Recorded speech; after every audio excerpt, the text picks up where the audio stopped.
Hey, what's going on, guys? Welcome to the channel. I'm Ben, and somehow I'm blessed enough to make dual sport motorcycle content for a living. I build dual sport adventure bikes like the DR650 that I've got back behind me there, specifically to try to find something that will work just as good as the KLR 650, if not a little bit better, both on and off of the road. And I've really been pretty impressed with the XR650L adventure build and the DR650 adventure build after I've just made some slight modifications to them. I think they are really pretty incredible machines, and if you guys are interested, I can put some playlists in the description in the upper right here for those builds. But today I've got some pretty exciting news that I'm going to watch here. For the first time, Kawasaki unveiled the new KLE, which I've been following pretty closely here on the channel because I think it is something that is, well, going to be a bit of a step above what I've been building. It's going to be, I think, a lot better and a lot more enjoyable out on the road. It should be almost like a sport bike, since it seems as though the engine that they're using in here is directly from one of their sport bikes. The sort of overall design of the bike makes it seem to me anyways like it's going to be something that is supposed to be just as off-road oriented as the KLR, if not maybe even a little bit more off-road oriented. I think it's kind of what I had hoped the Tenere 700 was going to be back when I picked that monster of a machine up a couple of years ago, and that's why I'm pretty excited to see what they're actually finally showing us here. I really wasn't looking for another bike next year since I just picked up the DRZ4S. I had no idea when this bike was actually going to show up, and I suppose we still don't know exactly when it'll hit dealerships, but oh man, I'm going to have a hard time not picking one of these up, and I think I might just have to figure out a way to make that work. I know there are some of you guys out there that will always stick with your single cylinder KLRs, and I totally understand that, but I think this new parallel twin is going to be what a lot of KLR owners sort of wish their KLR was. I've not seen this at all at this point, so I'm pretty excited to get into it and see what it looks like. And we'll kind of go through it a little bit and see if there's anything that I can pick out that makes it seem like this bike either is going to be what I was hoping for, or is maybe going to be a little bit disappointing like Honda's Transcell 750 was for me anyways, because I'm somebody that really wants to be able to enjoy the road miles, but my goal is always to get into the woods and then to be able to ride whatever trail I find, even if that's single track and maybe not very intelligent on a big bike. If you guys want to watch along with this, I'll put a link for the original video up in the upper right that you can click on and sort of watch it along with me. For me, this was released 3 hours ago and has 8.4 thousand views already. It's just a sort of aerial shot of the mountain so far. Spain. Whoa, there it was. Going around the corner. Oh, this is not quite as nice looking as I thought it was going to be. The big stripe down the side. I think it would look better without that. So he's looks like almost dragging a foot, and boy, that exhaust is a lot lower than I thought it would be. That looks like it's like 3 inches off of the ground. Now, in that second teaser, I was really excited to see the sort of face of the bike for the first time, and it looked a little bit cooler in the dark than it does in real life, to be honest. I don't know, maybe this is one of those bikes that'll grow on me. I didn't like how the Gen 3 looked at first either, and then that totally grew on me, and I liked it a lot better than the Gen 2, so I suppose it just kind of takes a while. So I had mentioned the handguards. It does look like we have some sort of maybe thin aluminum or some sort of metal material that sort of wraps around. It looks like they actually are attached to the mirrors, which is not going to be a very stable point. It makes me think that they're not going to be capable of absorbing any big sort of impact. When the bike goes over and the bars are turned the right direction, a metal handguard that actually sticks out over that lever actually provides you with a little bit more space, or puts a little bit more space between the side of the bike and the ground, if that makes sense. Maybe they'll just be somewhere between the nothing that came on the KLR, essentially just good for wind protection, and what I usually put on bikes, which is the Tusk D-Flex handguards, which definitely will take a blow. I can speak from experience on that. Now I can see the front end a little bit better in this still, and that is actually pretty cool look, and that's about, I suppose, what I expected. It looked a little bit weird from far away, but it looks good from here. The other thing I can see here now is that we do actually have a 1 1/8 fat bar, so not a 7/8 with that ugly cross brace that sort of gets in the way like the old KLR had, or I guess the Gen 3 KLR had. Even the DRZ4S that I just picked up this season has a stock fat bar, and I think that's just the way to go. It just kind of makes the bar a little bit stiffer, it cuts down on vibrations a little bit, and provides a little bit more rigidity, where most 7/8 bars seem to bend like licorice. Oh, the frame is actually green. That is super cool. I thought that green, the little bit of the green glimpse that we got, looked more minty green, but this is actually like candy green. This is like a nice bright anodized green. That is really cool. And with the guy on the bike, our suspension travel up front actually looks pretty reduced. Oh, and it says KLE 500. So it is definitely a 500 engine in there. My assumption, just like Dennis Chung proposed, a year ago now, is that this is probably going to be the same motor in the Ninja 500, which is a parallel twin, makes about 51-ish horsepower and in the low 30s for torque. It'll be interesting to see whether they tune that specifically for adventure and off-road type riding for this bike, or I guess what the range is of this bike, meaning how slow it will crawl along at slow speeds and what we can get out of it as far as a comfortable top speed. I would hope somewhere around 6 miles an hour at the low end and first, and on the top end, I mean, 70, 75 is what I think most people probably look for. And if you're adventuring out west in the US, then, well, you want something that you can cruise comfortably at 80, since I think that's what most traffic does across the plains. So we've got LED indicators on the front, and yeah, I'm liking the look of this bike a little bit more now. It is cool looking. We don't have any sort of guard for the radiator, which makes me think maybe this is leaning a little bit more towards on-road than off. So now we get our first side profile shot here, and that skid plate looks like it's mounted pretty low, and it does seem like the skid plate has some sort of framework that sort of comes down from the frame around the engine. I was a little bit afraid originally that it was actually attached to the engine, but it seems like that's not the case. And even though the ground clearance is obviously pretty low with a rider on it, having that frame sort of built around the engine is certainly going to bring up my confidence level, taking this thing into situations where you might actually bounce that skid plate off of something. It does also seem as though we've got some sort of drain hose coming out of the bottom of it, which is a little bit odd. And that exhaust actually looks like it's directly off of the Tenere 700. Definitely a cool looking bike from the side though. Really a pretty aggressive, new looking bike. Oh, there was a jump. Suspension comes out, collapses. Yeah, you can't really see any of it though.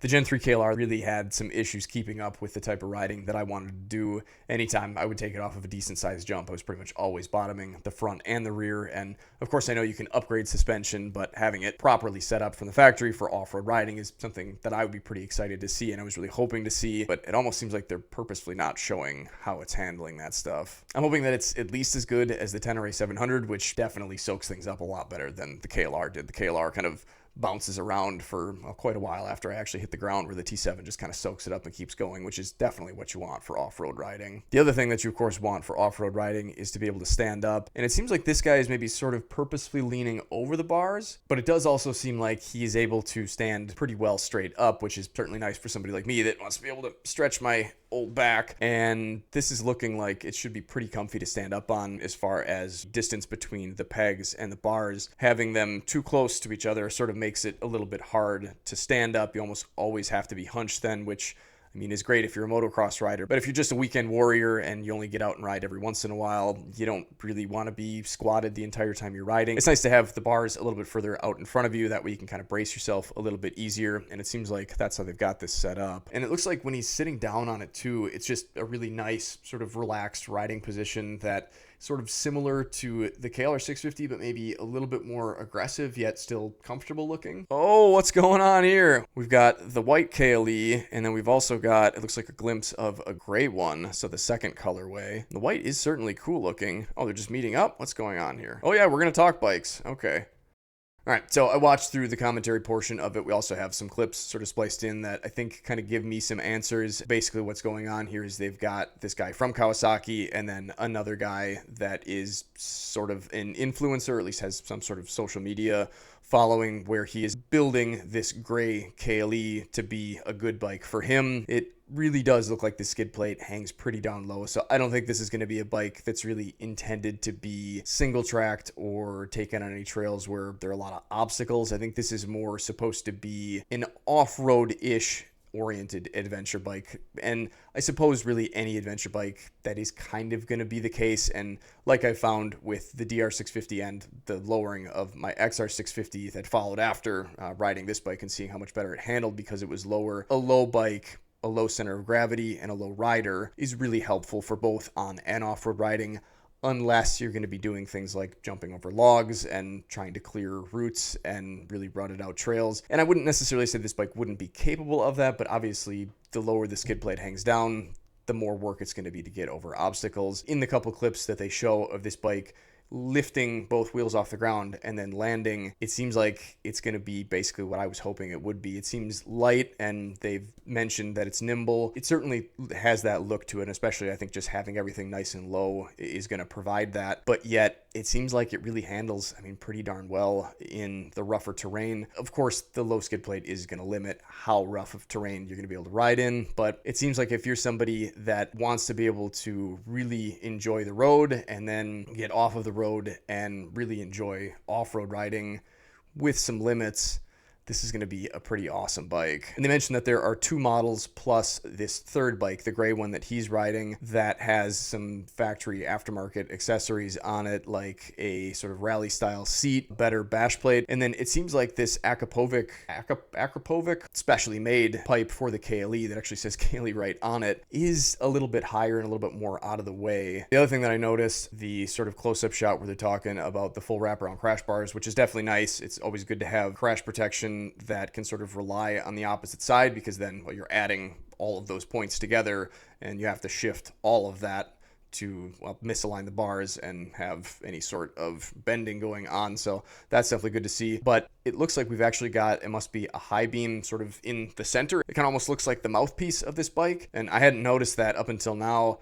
It threw me off a little bit at first, but this whole aesthetic of this bike is really growing on me. I guess I said it would take a while. It didn't take that long at all. I think this is a really, really, really, really nice looking adventure bike. I love that green color. That is a nice bright green. I like that a lot.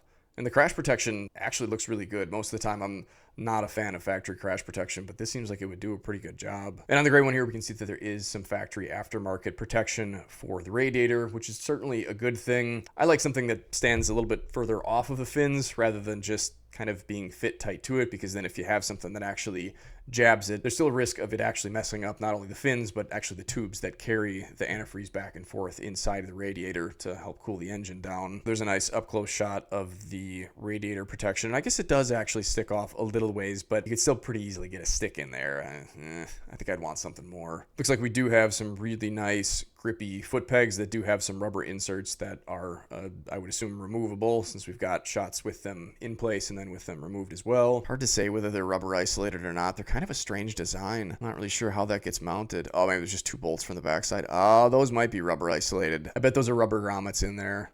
That seems weird to put a rubber stopper inside of them and also rubber isolate them. Ooh, check it out. We've got a gripper top seat. Oh, I love that. There is nothing worse than sliding around on a bike. That actually looks super comfortable. And boy, that tail section is really, really neat looking. It looks like a cross between a sport bike and a motocross bike. It is just the coolest thing. I love these bikes. The gauge actually looks really nice on here. We've got a gear indicator up at the upper left. We've got our RPM scale going across the top of it.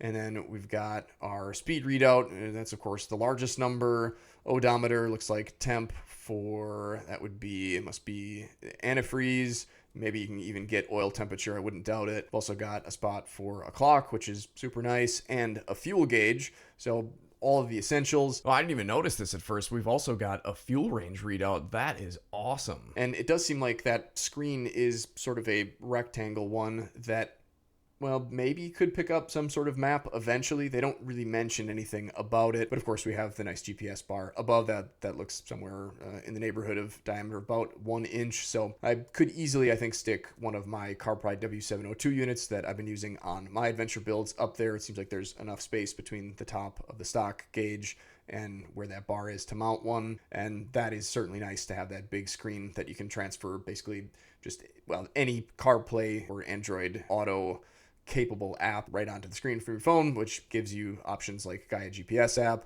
and you can change your music, or I suppose make calls and answer texts or look at text and that sort of thing. I'm personally of the opinion that your eyes and your mind should be on the road, and maybe once in a while in a safe space on your navigation, which is super nice to have just a glance down below what you need to see on the road. So I personally have my notifications turned off and would highly recommend you guys doing the same. That way you can enjoy God's beautiful creation rather than what's going on the internet. So the Akrapovic KLE 500 exhaust is still attached to the passenger peg, but it's a pretty short distance between, oh boy, no, that's not what I wanted. Stop. I really am not a fan of this camera. Thank you. What I was trying to say before my camera interrupted there is the distance between where the pipe is and where it's mounted to the frame is fairly small, meaning there's not a whole lot of mechanical advantage there, but I still don't really like how far this pipe hangs down, so if I do pick one of these up, I will certainly be waiting for Corey over at KLE DV to come up with a better solution. The other thing that you can see here is that along with the beautiful design of the frame and the motor and the plastics and everything, I mean, it really is just such a cool looking bike. The skid plate here, which I guess I would assume is the heavier duty version if it's on this special one, really has a large hole in the bottom of it that I guess I would assume is for changing oil, but it actually looks like that's sort of where the exhaust runs. I don't really like that. That seems like it could easily get something jammed up in it, and that would definitely not be good. Oh, and there's actually something else here that's been staring me in the face, and that is the rake, which is of course a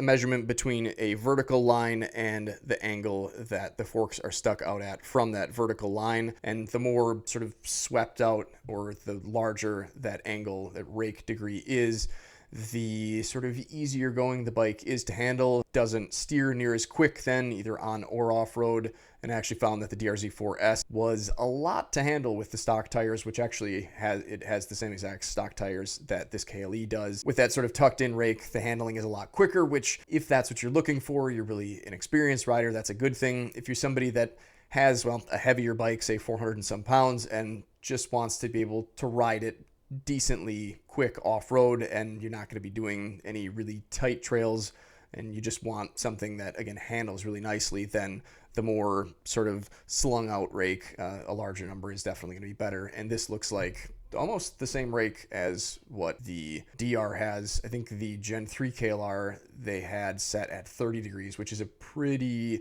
big number. Most bikes are somewhere around 28, 29. I think that's maybe what the DR is. My guess is this is somewhere around 29, 30, and that definitely, I think, is going to contribute to the beautiful handling that it seems like this bike has. The swing arm on the back here is really at a pretty steep angle that almost makes me think Tenere 700 anti-squat rear. I think that when you punch the throttle on this thing, punch the throttle, twist the throttle, it's going to jam that tire down into the dirt, which makes wheelies extremely easy, and it makes lighting that rear tire up to course correct and slide around corners, I mean, just amazingly fun. Still, of course, dangerous, and not something that a beginner or new rider or even experienced rider should try without an abundance of caution. But when I rode the Tenere 700 the first couple times, I could not believe how much easier it was to power slide that bike than it was bikes like the KLR. And speaking of the KLR, it does seem like this swing arm, if it's not actually from the KLR, it's basically the same design, which wasn't the nicest thing. I actually liked the Gen 2 swing arm a lot better, but I mean, it always worked, except I guess for those folks that posted pictures on social media of their adjustment bolts having rattled loose or being bent or broken. That's certainly not a good thing. It does seem like that rear linkage from the suspension sort of hangs down a little bit lower than I would probably like it to, but it does look like it's a little bit above where the bottom of the skid plate is, and of course, just like I did with my DR650, you could add some sort of glide plate underneath that to sort of help you get over obstacles. But again, with as low as this bike is, it seems to me like it is certainly more off-road oriented than the Versys X300. I think it's probably going to be somewhere between as off-road capable as the KLR 650 and the Tenere 700, but my bet is it's going to feel much lighter. I would assume it's probably somewhere around 400 pounds, maybe even north of there, with all the framework, the sort of lattice work framework that they've got going on. It looks like there's a lot of metal there, so I'm guessing it's somewhere north of 400 pounds. And to be honest, a little bit of extra weight on the freeway is actually going to make this bike feel a lot better, a lot more solid and capable and planted, and really even the lattice work frame is going to make this bike feel a lot stiffer than bikes like the DR650 and the XR650 that can kind of feel a little bit loose and wild and wobbly on the highway. So from that aspect, I think this bike is going to be extraordinary out on the road and feel like a sporty-ish adventure bike, I suppose. And then off-road, it's seeming like it's going to be capable of lots of off-road riding, jumping. I mean, it doesn't seem like it has any issue with that. Suspension travel, I think, seems like it should be able to soak up just about anything that I'll probably throw at it. And it seems like it should handle itself pretty well in rough situations. Its limitation is going to be that ground clearance. But I don't think the weight is going to be an issue. I think the way that they're talking about it, the way the bike looks like it handles everything, and from my own personal experience riding the DR650, which actually weighs more than the Honda XR650L, but because this bike is so much lower to the ground, because the engine has such a nice low center of gravity, because the tank is so low, because it puts the rider so much lower than that XR, it just always feels so much better and so much more nimble. So I think it's important that bikes are being made lighter and light enough to handle the terrain that they're going to ride on, but the number isn't nearly as important as where that center of gravity actually falls, not only just on the bike, but also on the bike with the rider on it. And I did notice that these foot pegs sort of look a little bit high in comparison to the bottom of the skid plate. Now, that means a couple things. One, that they could be lowered without really, hopefully, interfering with the ground too much. Of course, even if you have some protection from the rest of the bike hanging down below your feet, you could still easily clip them on something on the side of a trail. So I think that's maybe something that I would want to do, but of course it's really hard to tell until you actually test ride one of these. But overall, to me, the ergonomics really look great for off-road and on-road riding. And from their commentary, it seems like they basically designed this specifically for somebody like me that is going to have to ride a decent amount of time on the road, wants to enjoy those road miles like you're riding a sport bike almost, but then be able to get off of the road and rip like you have a bike that's actually capable of ripping. And man, it seems like this is going to be the start of a new era, and I'm pretty excited to see what companies like Yamaha come out with to compete with this. I'm really hoping that Honda maybe actually tries to hit the nail on the head rather than sort of making these bikes that never quite seem to hit the mark, to me anyways, at least. I've been waiting for a CRF 450 rally for just ever now, and it seems like that's not actually going to happen, but who knows, maybe this will finally change some of the other manufacturers' minds. I'm super excited to see this bike come out. I'm going to have to pick one up at some point, even if it's not right away. I would have really liked to seen a little bit more ground clearance, but just like when I lowered the Honda XR650L, I am definitely willing, and I think it's a smart thing to do, to sacrifice ground clearance for handling, just because you really only need the ground clearance if you're going to be hopping crazy stuff, and that's just not really what I have around me for terrain. And if it is, I mean, I've got the DRZ4S to take care of that sort of stuff. So I think this is going to be basically the bike that I have been looking for my entire adventure dual sport riding career, and I'm pretty excited to see it. So thank you guys for watching. Thank you for supporting. Thank you, Kawasaki, for finally giving us what we want. I guess they gave us the KLR, which wasn't quite what a lot of us have been looking for. But now it seems like we've got that next step up, just like I've been hoping for, that is going to perform better, be smoother, have more power, be super fun and capable on the road, and be super fun and capable off the road until you get to the really stupid stuff. And I cannot wait to see what this bike has to offer. So thanks for watching, guys. Take care. Stay safe. Stay swanky. Get out there and enjoy this beautiful world God created for us to explore and enjoy any chance you get. If you can't do that right now, here's some more videos to check out. In the meantime, we'll see you guys in the next one.